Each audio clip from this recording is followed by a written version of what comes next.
Local guardian, CMD, NCL, Sai Ram साहब के नाम के पहले भी लगा है, वो उनका टाइटल है, और मेरे नाम के साथ सामने जो भी लगा हुआ है वो मेरा नाम है। हमारे FDs, CBO, NCL के senior officers, young officers, ladies and gentleman, आज सुबह मैं पहुंचा तो सबसे पहले जैसे यहाँ की मान्यता है, झिंगुरदा में हनुमान जी का दर्शन करने गया था। मुझको थोड़ा सा दिमाग में आया कि हर कोने कोने में, हर जगह हनुमान जी की इतनी पूजा क्यों होती है। मैं तो मानता हूँ कि हमारे सामने जितने बैठे हैं वो हमारे साईं राम साहब के हनुमान हैं। यदि हम साईं राम साहब का शुरुआत वाला साईं वर्ड हटा दें तो यदि वो राम है तो आप उनके हनुमान हैं।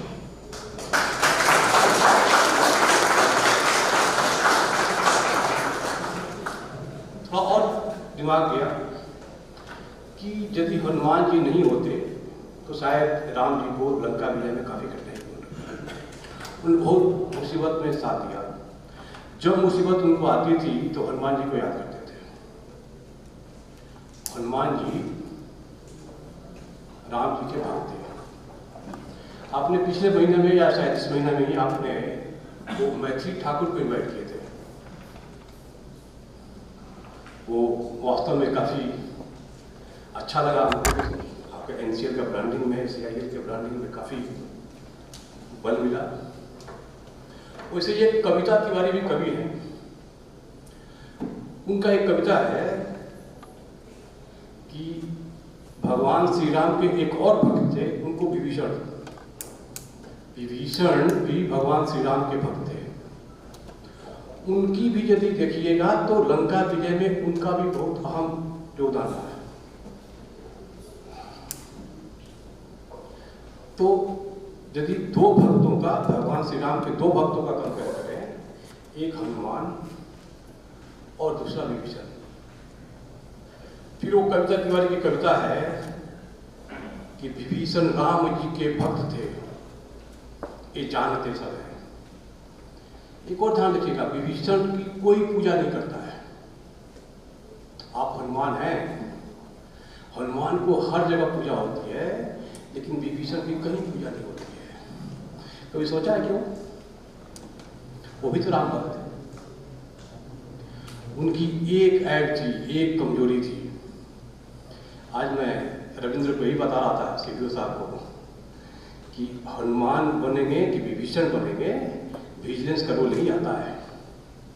यदि आप विजिलेंस हटा दीजिएगा तो हर आदमी विभीषण बन जाएगा, उसकी कहीं पूजा नहीं होगी।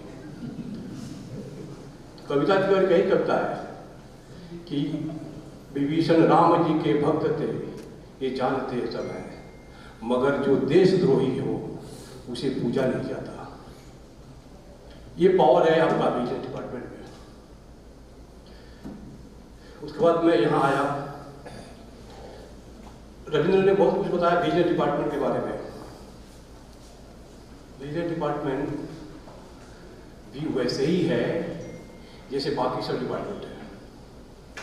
राजभाषा डिपार्टमेंट वैसे ही है जैसे बाकी डिपार्टमेंट है। सेफ्टी डिपार्टमेंट, हमारा ऑपरेशन प्रोडक्शन, ठीक उसी तरह से डिपार्टमेंट है। वो भी CMD साहब के अंदर में काम करता है, मतलब वो हमारा पार्ट है।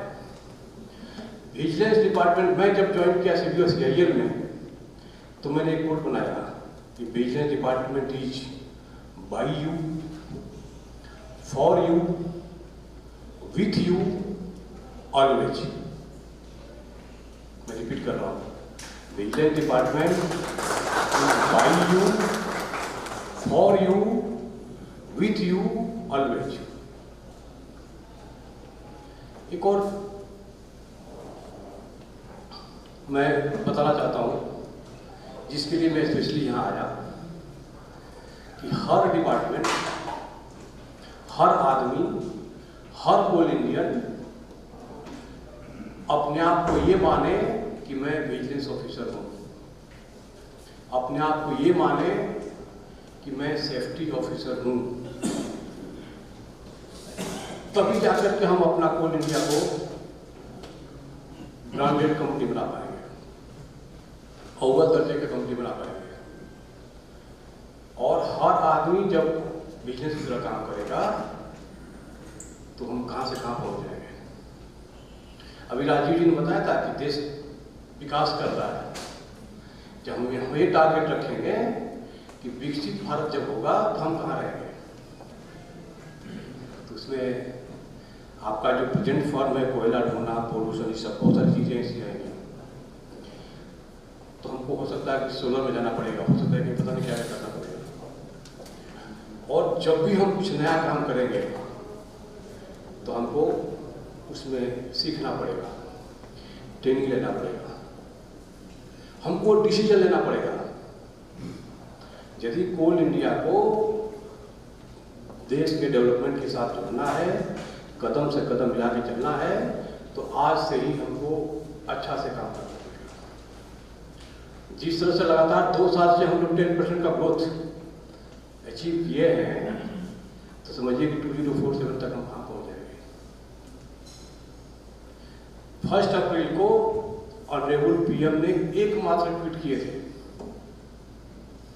कोल मिनिस्ट्री ने लिग्नाइट और कोल मिलाकर के 1000 मिलियन मैट्रिक टन का प्रोडक्शन किया था। बाकी बहुत सारे डिपार्टमेंट है, लेकिन बाकी भी मंत्रालय है, लेकिन हमारे कोल मंत्रालय का ही उन्होंने ट्वीट किया था। आप इतने अच्छे हैं सर।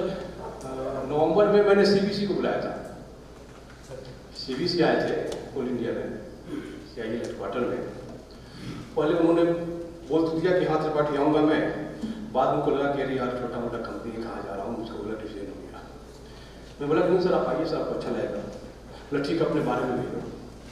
तो मैं कोल इंडिया सब सब्सिडीज का डिटेल उनको भेजा है, वो आपके वेबसाइट से और हम लोगों का जो फेसबुक और ये सब सोशल मीडिया, उससे उन्होंने इन्फॉर्मेशन कलेक्ट किया। पहले हमको बोले थे कि मेरे लिए 10 मिनट का स्लॉट रखना, मैं 10 मिनट से ज़्यादा नहीं बोल पाऊँगा, कोई बोलने का कोई कुछ है नहीं। फिर उन्होंने कोल इंडिया के बारे में जाना, आपके बारे में जाना, उन्होंने अपना स्पीच बनाया। जब वो आए यहाँ पे तो जो 10 मिनट बोलने वाले थे पूरा 55 मिनट बोले। आपकी उपलब्धियां ऐसी हैं, आपकी नेशन के प्रति सर्विस ऐसी है, जिस तरह से आप कंट्रीब्यूशन कर रहे हैं। तो हमसे पूछे कि तुम्हारा कंपनी तो अच्छा काम कर रहा है। तो बोला नहीं सर, मैं ये हम लोग सर देश के विकास में एक दीपक है, उसके राह में दीपक का काम करते हैं। बोले नहीं, आप दीपक नहीं हैं, आप जो देश का विकास कोई स्ट्रक्चर है तो उसके आप फाउंडेशन हैं, इतना इम्पोर्टेंट है आपके। वही मैं आज रविंद्र को बता रहा था, सीएम साहब बताया था, जहाँ भी जाइए यदि ब्रिक बनता है तो बिना कोयले का नहीं बनता है। स्टील हो, सीमेंट हो, या आपका बल्ब जो चल रहा है, पंखा जो चल रहा है, ये जो हमारा शर्ट बना, जो भी बना, बिना हमारा कोयला जलता है, इलेक्ट्रिसिटी बनता है, पावर बनता है, होता है। कहीं भी आंख घुमा के देखिए तो हमारा कोल मिनिस्ट्री का उसमें कंट्रीब्यूशन आता है। जरा सोचिए, ये बात सीबीसी ने बताया कि जिस तरह का contribution Coal India national development में कर रहा है, really you people are doing great. क्यों ऐसा, इतना तारीफ क्यों होता है? बिकॉज ऑफ यू पीपल, आपके चलते। हम लोग के जिस तरह से ब्रांडिंग है, एनसीएल में ही कोविड पीरियड में सर किसी को बहुत सीरियस तबीयत हुआ तो उन्होंने एयरलिफ्ट करके अपने स्टाफ का, ऑफिसर का उन्होंने ट्रीटमेंट कराया था। ये पूरा विश्व में पता है कि एनसीएल ऐसी कंपनी, कोल इंडिया की ऐसी कंपनी है जो कि अपने स्टाफ लोगों का बिजनेस शेयर करती है। तो इस तरह का आपका सर्विस है, इस तरह का आपकी ब्रांडिंग है, जिस तरह से आप लोग जा रहे हैं। इसी में सेक्रेटरी साहब ने बताया था कि ट्रेनिंग कराया जाए। तो ट्रेनिंग सब्सिडी में हमको हेडक्वार्टर में करना है, सब्सिडी हेडक्वार्टर में करना है, माइन लेवल में करना है, तो बाकी सब लोग ट्रेनिंग करता है। मैंने नाम दिया कि हम इतने बड़े हैं कि हम मैराथन ट्रेनिंग करते हैं। जब बिजनेस ग्रुप में मैंने डाला कि marathon training is being done by CIL, तो मैराथन के बारे में सब जानने की कोशिश किया। तब किसी और ने कमेंट किया कि CIL इज सो ग्रेट, उनको ट्रेनिंग नहीं, वो लोग मैराथन ट्रेनिंग करते हैं। कोई 1-2 मेट्रिक टन का प्रोडक्शन करता होगा, यहाँ पर million metric ton, thousands of million metric ton का प्रोडक्शन होता है। जेम का पिछले साल हम लोग 1 लाख करोड़ में जेम का टेंडर दिए थे। ये इंपॉर्टेंस है आपकी। यदि PM ने ट्वीट किया था, केवल आपका ट्वीट किया। यदि नेशनल डेवलपमेंट, हम तो चेयरमैन साहब को भी बताते हैं कि सर यदि साइबर क्राइम होगा, साइबर अटैक होगा, तो हम लोग चूंकि आपके डेवलपमेंट के न्यू है, फाउंडेशन है, तो हर दुश्मन चाहेगा जो देश का दुश्मन होगा कि आप पर अटैक करे। तो हमको अभी से तैयार होना पड़ेगा कि साइबर सिक्योरिटी से। मैराथन ट्रेनिंग, रविंद्र ने बताया कि हम गलतियां कम करें, मैं इसको नहीं मानता। ट्रेंड हम ऐसा हो कि गलतियां हो ही नहीं। परफेक्शन, नॉलेज, एक्सपीरियंस, ट्रेनिंग, ये सब हमारे पार्ट है। कॉन्फिडेंस, और उससे ज़्यादा जरूरी है फियरलेस एनवायरनमेंट। मीन्स हमको डर न रहे, करप्शन फ्री एनवायरनमेंट हमको मिलेगा तो हम कोई भी डिसीजन लेंगे, कोई गलती नहीं होगा। मैं तो हमेशा बोलता हूँ अपने ऑफिसर्स को कि आपको इतनी अच्छी सैलरी मिलती है और आप अच्छे कंपनी के अच्छे ऑफिसर कराते हैं, इसलिए क्योंकि आप डिसीजन लेते हैं। हम कहां से कहां पहुंच गए, इसलिए क्योंकि आप लोगों ने डिसीजन लिया। टारगेट और टफ हो रहा है और आपको बोल्ड डिसीजन लेना पड़ेगा, और जब आप बोल्ड डिसीजन लेंगे, आग पे जलेंगे, आग पर चलेंगे, तो आपका पैर जलेगा। लेकिन मैं ये बोलता हूं कि आग पर चलिए, आपका यदि पैर जलेगा तो आपका भाई एक बिजनेस डिपार्टमेंट में बैठा हुआ है, वो आपको मलहम लगाने का काम करेगा।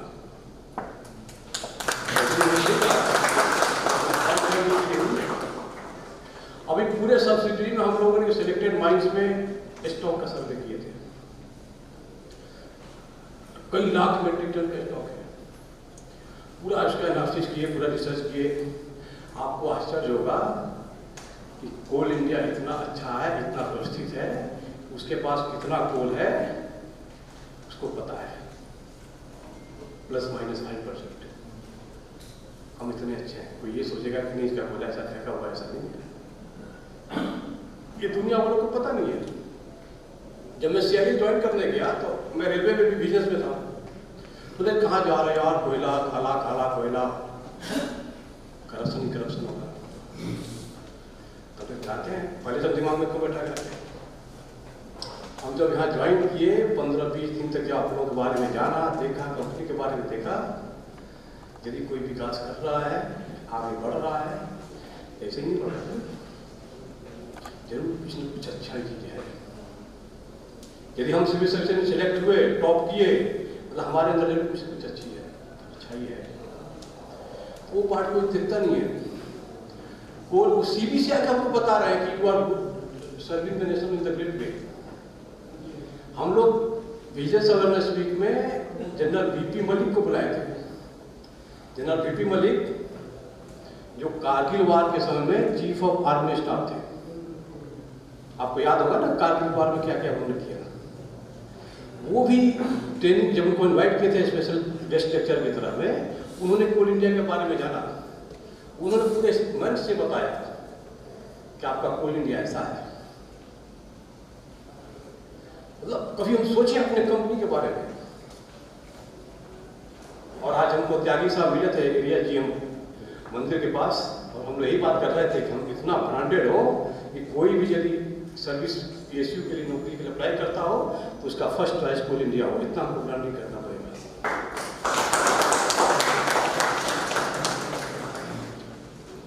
हमको टॉप क्लास का एक और देखिएगा, चेयरमैन साहब का 26 जनवरी का स्पीच सुनिएगा।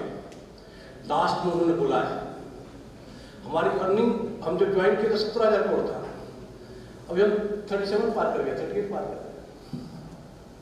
इस तरह के जो ट्रेड 2-2 साल में डबल कर रहा अर्निंग, ऐसी कंपनी में आप काम कर रहे हैं, आप एसेट है। मतलब हमारा कंपनी मूल्यों का अभी 10 रुपये के लिए पैसे का कभी क्राइसिस नहीं होता है, इतने अच्छे कंपनी हम हो चुके हैं। वो जमाना गया कि कोल इंडिया लॉस में है, चाहे भी है। तो उन्होंने अपने स्पीच का आखिरी वर्ड उनको जो था कि हमको कोल इंडिया को मूल्यवान कंपनी से मूल्यों का कंपनी बनाना है, मूल्यवान कंपनी से मूल्यों का कंपनी बनाना है। फिर वही विभीषण और हनुमान का जो अंतर है वो डिफरेंशिएट करना है, ब्रांडिंग की तरफ जाना है। एक और उन्होंने देखिएगा कि बिजनेस अवेयरनेस वीक का जो स्पीच में उन्होंने लिखा बोला था कि कोल इंडिया को अव्वल दर्जे का कंपनी बनाना है। अगले साल 1 नवंबर 2025 को हम लोग 50 ईयर्स हो जाएंगे, कोल इंडिया 50 ईयर्स का होगा, 50 कंप्लीट। अभी जो भी हमारे 1.5 साल समय बचा हुआ है, क्यों नहीं हम कुछ ऐसा काम करें कि दुनिया वालों को पता चले कि Coal India is working under policy of zero tolerance against corruption. यहाँ करप्शन का कोई मतलब नहीं है, ये बताने में आप आया हूँ। दुनिया वालों को बताना है कि यहाँ करप्शन नहीं है। डेज आर गॉन, वो दिन गए जब लोग इसे सोचता था कि कोई अकाउंटेंट नहीं है। हमने पूरा रिसर्च किया, 100 केस में 1 या 2 केस ही हमको ऐसा मिला जहां वो आदमी बदमाश है। बिजनेस वाले काम करते हैं, आपको आश्चर्य होगा। अभी हम लोग ट्रेनिंग क्यों कर रहे हैं? बिजनेस डिपार्टमेंट दिन रात काम करता है सिस्टम इंप्रूवमेंट के लिए, that is called preventive business. Research करता है। प्रिवेंटिव बिजनेस का मतलब क्या है? मैं एक एग्जाम्पल देता हूं हमेशा कि गेहूं का बोरा है, वो जूट का बोरा था पुराने जमाने वाला, उसका कोई वीक पॉइंट था, लूप होल था, वहां किसी चूहे ने होल कर दिया। जब होल होगा तो पूरा गेहूं बर्बाद होना, गिरना शुरू हो जाएगा। वो गेहूं से होल होना हो गया, गेहूं गिरना शुरू हुआ है और वो चूहा उठा के खा रहा है, लेके भाग रहा है। बिजनेस वालों ने पकड़ा चूहे को, क्रेट इधर गेहूं वेस्ट हो रहा है, वो तो चूहा नोन है, बाकी कितना हमारा लॉस हो रहा है। वो लूप होल उस नियम के डिफेक्ट के चलते या बोले के लूप होल के चलते हमारा कितना वेस्टेज हो रहा है, कोई नहीं देख रहा है। बिजनेस वाले परेशान है कि चूहे को किससे मारे, कैसे इसको चार्जशीट पकड़े। उसमें तब तक और ध्यान आया, मैं तो अपने सीबीओ को बोलता हूँ कि सबसे पहले काम करो खाना मत खाना, पहले उस बोरे का लूप होल बंद करना। क्योंकि मैं रेलवे में बिजनेस में था, तो हाँ मैंने जैसे बोरे का लूप होल बंद किया, हम आपको क्या बताएं, ऊपर से फोन आना शुरू किया, अरे तुम चूहा मारना, चूहा मारो ना, बोरा का होल क्यों बंद करना है? आपको आश्चर्य होगा। तब हमको समझ में आया कि ये जो लूप होल है ना, वो तो चूहा खाली पकड़ा गया है, इस लूप होल में ऊपर से नीचे तक पता नहीं कितने शामिल है। वो जो हमने लेटर लिखा कि लूप होल बंद होना चाहिए, उसको इम्प्लीमेंट नहीं होने दे रहा था। मतलब बिजनेस का सिस्टम इम्प्रूवमेंट जो बिजनेस ने सजेस्ट किया, उसको इम्प्लीमेंट नहीं होने दिया। लेकिन भगवान की मर्जी है, मैं ऐसे ही बोला, बताया उनको कि ऐसे ऐसे लोग हैं जो मेरा प्राइम को दबा के रखते हैं, वो क्या चाहते हैं। आपको आश्चर्य होगा, वो लूप होल सिस्टम इम्प्लीमेंट हुआ, फिर उसकी ट्रेनिंग की गई, तब जाकर के हर आदमी उसको फॉलो करना शुरू कर दिया। मैनुअल रिवाइज हुआ, मैनुअल अपडेट हुआ।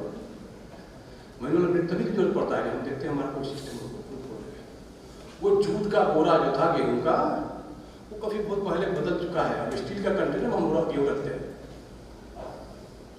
आज आप एक बैलगाड़ी लेकर के चलिए, सब हंसेगा, कहां से आ गया, कहां से आ गया, क्या गड़बड़ क्या है। यदि आज भी हम मैनुअल टेंडर कर रहे हैं, मतलब दिमाग में चल रहा है कि बैलगाड़ी लेकर इस आईटी के जमाने में, यदि कोई सिस्टम इम्प्लीमेंट नहीं हुआ, मतलब समझिए कि वहां पर मनसा ठीक नहीं है।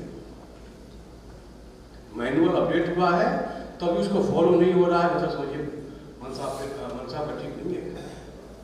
मैं इसका थीम को दिया था, इसमें थीम नहीं डाला, और awareness of law is no excuse, और awareness of law is no excuse, ये फेमस कोट है, ये हमने मैराथन ट्रेनिंग का टाइटल दिया था, उसको याद रखिए।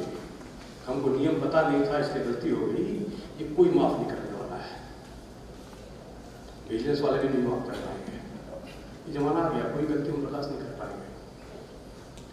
ये पावर होता है अब ट्रेनिंग में, जब आप ट्रेनिंग कर लीजिएगा, कॉन्फिडेंस आएगा, पॉल्यूशन करप्शन फ्री आपको इन्वायरमेंट मिलेगा, तो आप डिसीजन लीजिएगा, तो हम सचमुच देश के विकास के साथ कदम से कदम मिला कर चल पाएंगे। एक और है, डिसीजन हम कब लेते हैं?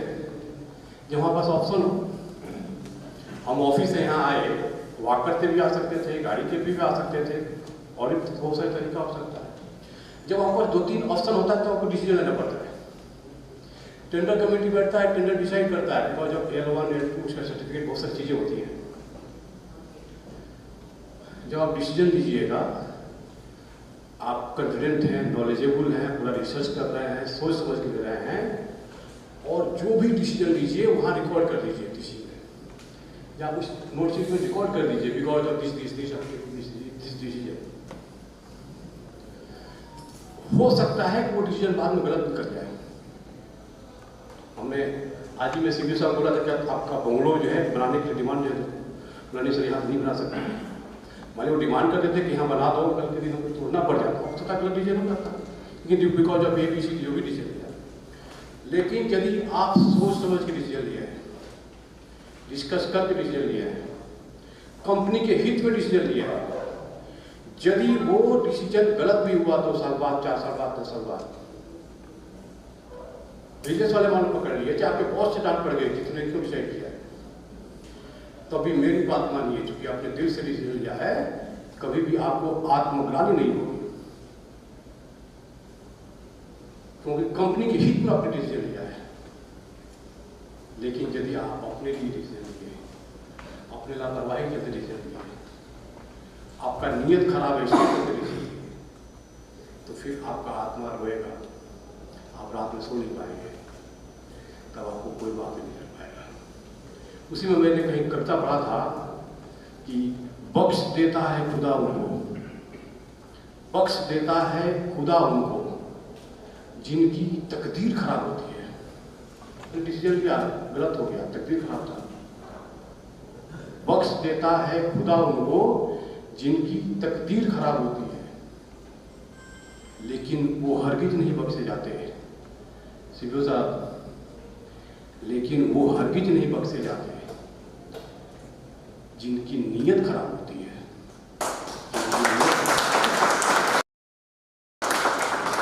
मेरा बोलने का पर्पस है, काम करिए, आगे बढ़िए, डरिए नहीं, क्योंकि हम डिसीजन नहीं लेंगे, काम नहीं करेंगे तो 2047 में जब 100 ईयर्स का आज़ादी की बात आती है, हम विकास की बात करते हैं, हम बहुत पीछे रह जाएंगे। बिजनेस के डिपार्टमेंट के बारे में एक और, मैं जब नया सीबीओ में ज्वाइन किया, साहिदा साहब हमारी इंटरेस्टिंग कहानी है, तो अग्रवाल साहब हमारे चेयरमैन थे, उनको बताया कि सर बिजनेस वालों को मैं सोचता हूँ कि मैं यदि मकान है तो उसका हम लोग झाड़ू है, तो झाड़ू में लेगा तो घर गंदा हो जाएगा। फिर मैं थोड़ा और अंदर घुसा, CBC का भी बीच में इंटरेक्शन था, मैंने चेंज किया अपना, यार बोला कि सर मैंने डिसाइड कर लिया कि मैं झाड़ू नहीं हूँ, मैं बल्ब हूँ, बल्ब, दीपक हूँ।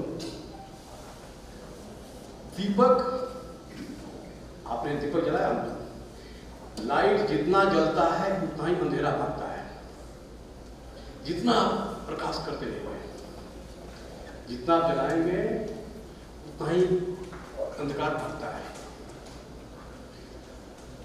विजिलेंस वाले जितना काम करते हैं, इसलिए बोले इनको खूब काम करो, खूब दौड़ो, जहां भी जाना है करिए, जाके चेक कीजिए, फाइल देखिए, सब कीजिए, क्योंकि आप जितना काम करेंगे उतना ही हमारा अंधकार भागेगा, हमारा कंपनी स्वच्छ होगा, अंधकार भागेगा, प्रकाशवान होगा, चमकेगा। और फिर विजिलेंस वालों के साथ सौतेला व्यवहार, आप मैनुअल भी पढ़िएगा तो उसमें लिखा हुआ है vigilance is not good for corrupt as well as honest. Vigilance department ऐसा है या वर्ड ऐसा है या डिपार्टमेंट ऐसा है जिसे करप्ट जो है वो तो है ही, जो भी है ऑनेस्ट भी उनसे वोट करता है। तो इसमें मैं एक चीज बताना चाहता हूँ, मैं आपको बोला कि आप खुद विजिलेंस ऑफिसर बनिए।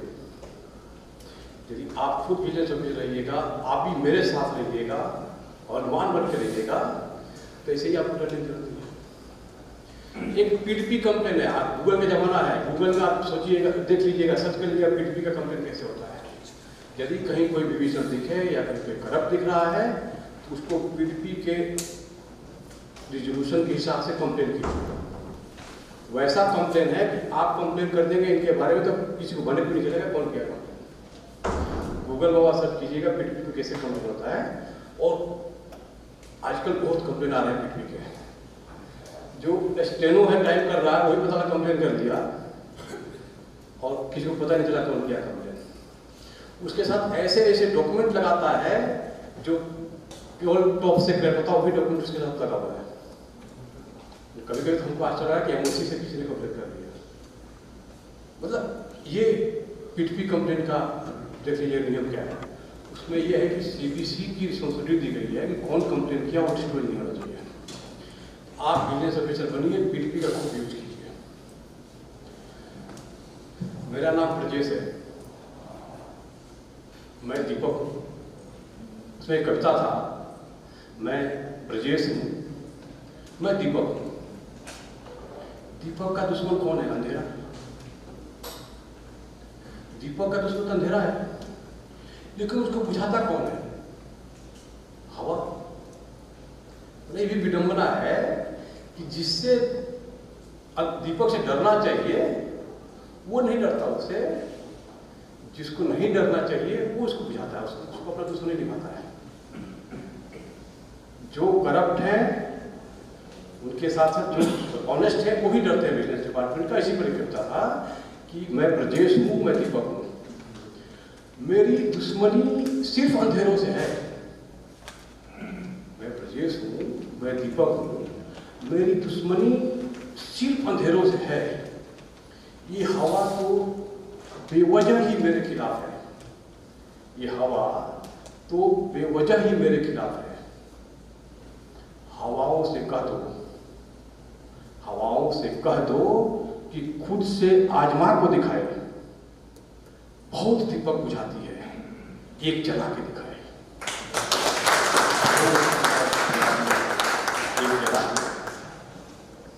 ये मैं चैलेंज कर रहा हूं, हर आदमी दीपक बनिए, देखिए हम कहां जा सकते हैं।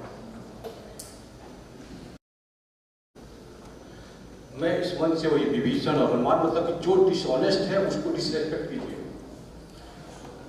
जिस दिन हमारे सोसाइटी से करप्ट लोगों का वही ट्रीटमेंट होना चाहिए जो विभीषण के साथ हो रहा है, तो हम लोग अपने आप अच्छे हो जाएंगे। दूसरा, यदि हमारे पास ड्राइविंग लाइसेंस नहीं है तो हम गाड़ी नहीं चला सकते। उसी तरह से यदि हम ट्रेंड नहीं है तो हम कोई सेंसिटिव काम नहीं करेंगे। ये जो उनके बॉस है उनकी जिम्मेदारी बनती है कि सबको ट्रेनिंग दिया जाए।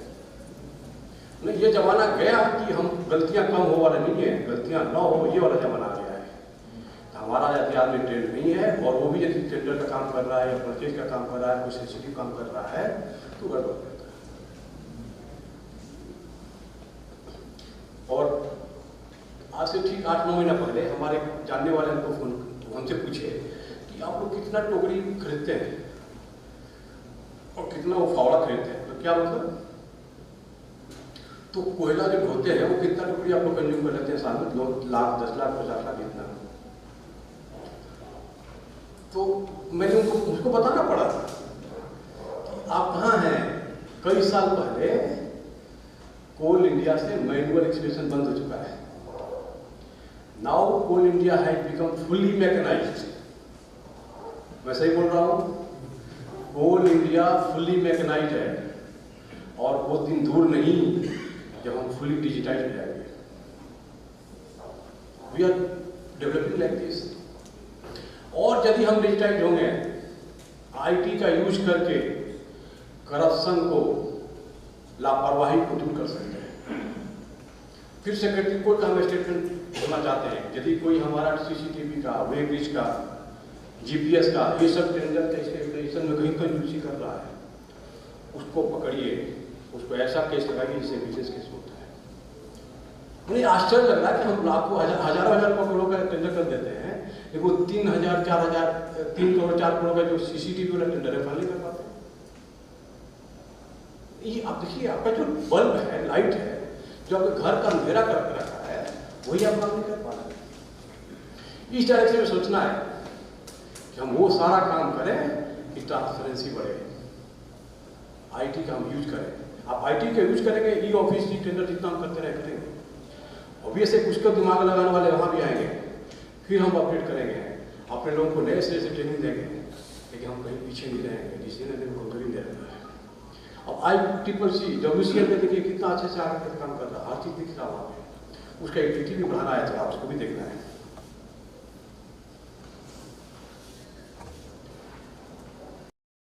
हमेशा ये रिक्वेस्ट करता हूँ कि थीम सॉन्ग जो है कोल इंडिया का, उसको आप जब भी कोई बड़ा फंक्शन हो उसमें जरूर आइए, मतलब वास्तव में जोश जगाने वाला थीम सॉन्ग है।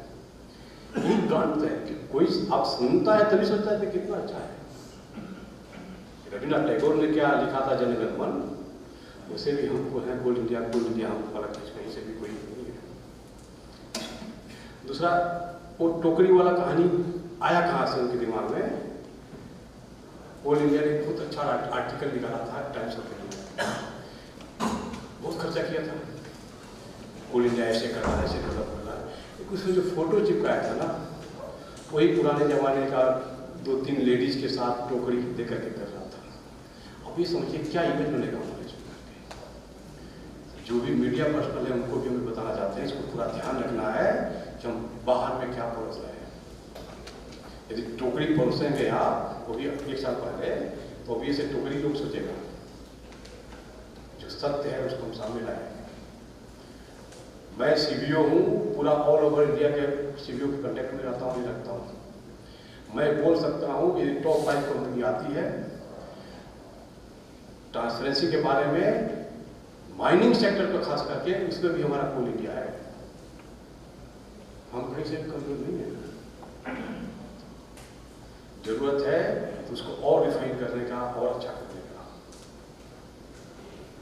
तो इस ट्रेनिंग के माध्यम से जो आप हर एक कोने कोने से आए हुए हैं, हम यही अपील करेंगे सबसे, वो सारा काम करिए जिससे कि आप रात को अच्छा से सो सकें। अपने गलत नहीं करें, ये हमेशा पढ़ने का काम करना है। अपने कलीग से कोई गलत हो तो उसको सजेस्ट करना है, समझाना है। और हम बिजनेस ऑफिसर हैं, यदि ट्रांसपेरेंसी में गलत करा तो उसको रोकेंगे। एक और मैं 1-1.5 महीना पहले रिसर्च कर रहा था कि हमारी शिकायत होती कहां से है। माय डियर फ्रेंड, जहां भी पब्लिक इंटरफेस है, जहां 10 तो बाहर वाले आके आपके साथ इंटरेक्शन करेंगे, आपसे उल्टा सीधा काम करवाएंगे, चाहे धमका के कराएं, चाहे आपको लालच दे कराएं, चाहे जैसे भी कराएं, वही बाहर जाकर के बदनामी करते हैं। कोल इंडिया में वो गांव वाले, वो नेताजी चाहे जो भी है, आपसे तेल भरवाते हैं, वही जाके आपके शिकायत करते हैं। ये जो छोटे छोटे हम लोग जो टेंडर करते हैं, जितना नंबर ऑफ टेंडर करेंगे उतना ही पब्लिक इंटरफेस ज़्यादा होगा लोगों से। तो छोटे टेंडर करें नहीं, यदि करें भी तो कुछ एजेंसी है तो इंडिया GM से अप्रूवल करके तब करें। बड़े टेंडर करें, इकट्ठा करके करें, कंबाइन करके इंटर पब्लिक इंटरफेस को कम करना है। माइन इलाका तो हमारा ऐसे ही पता नहीं, अनवांटेड पीपल देखिएगा घूमते रहता है। काम क्या करेगा? किसी का ट्रक अच्छा से लोड करा देगा, किसी क्वालिटी ठीक करा देगा, किसी कुछ करा देगा, किसी कुछ कराएगा। वही आदमी जाकर के बाहर में बदनामी करता है। मतलब जहां पब्लिक का इंटरफेस है, वही आदमी का है वो आपको शिकायत करता है। तो ऐसा काम करें कि माउथ क्लिक, कोई भी टेंडर का डॉक्यूमेंट जमा करना है, आप बैठे बैठे घर से आप टेंडर डाउनलोड कीजिए, अपलोड कीजिए, जो भी करना करिए, यहाँ की जरूरत नहीं है। ऐसा हमारा पॉलिसी होना चाहिए। छोटे छोटे टेंडर नहीं करेंगे। आपको देखिएगा कि हजारों में टेंडर होता है, प्लस मैनुअल टेंडर बिल्कुल नहीं करता। कोई ऐसा एक्सेप्शनल हो गया तो आप देख लीजिए रूल क्या होता है। दूसरा, टेंडर खूब करना है, क्योंकि टेंडर नहीं करेंगे तो आपका फ्यूचर नहीं है। हर चीज आउटसोर्स पे जा रहा है, तो डिसीजन लेना है, डिसीजन लेने के लिए हम बने हुए हैं, आगे जो आगे जाना है।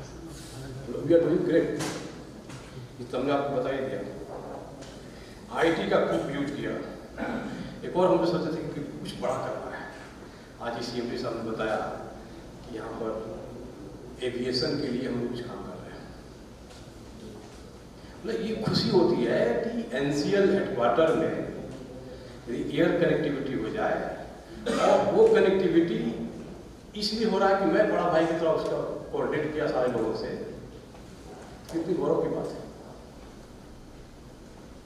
तो इस तरह का काम करना है, बड़ा काम करना है। एक और हमने कंपेयर किया, हम लोग पास 2 साल पहले मुसीबत आया था, पूरा वर्ल्ड में कोविड का वेव था, आदमी आदमी से डर रहा था। मतलब आपको आश्चर्य होगा कि फादर का डेड बॉडी पड़ा हुआ है, बेटा लेने से मना करता है। मतलब ऐसी सिचुएशन हो गई थी। लेकिन जरा सोचिए, कोई भी एक स्ट्रीट लाइट या कहीं का भी एक लाइट, कोई एक बल्ब ऑफ हुआ, पूरे कोविड पीरियड में कहीं भी इलेक्ट्रिसिटी के कोई क्राइसिस नहीं, क्योंकि उस विपत्ति काल में भी हमारा कोल इंजन उठा और जा करके अपनी जान की परवाह न करके, अपनी फैमिली की जान की परवाह न करके काम किया। इस तरह की सर्विस आप देते हैं। ये बात हमको मलिक साहब ने, बीपी मलिक साहब ने बताया था, फॉर्मर जनरल कि इस तरह का काम आपने किया है। मतलब इस तरह से सोचना है कि हम लोग क्या किस तरह का काम कर रहे हैं, और फिर हमारी तरफ बतानी क्यों, ये डिफरेंशिएट करना है। That's all.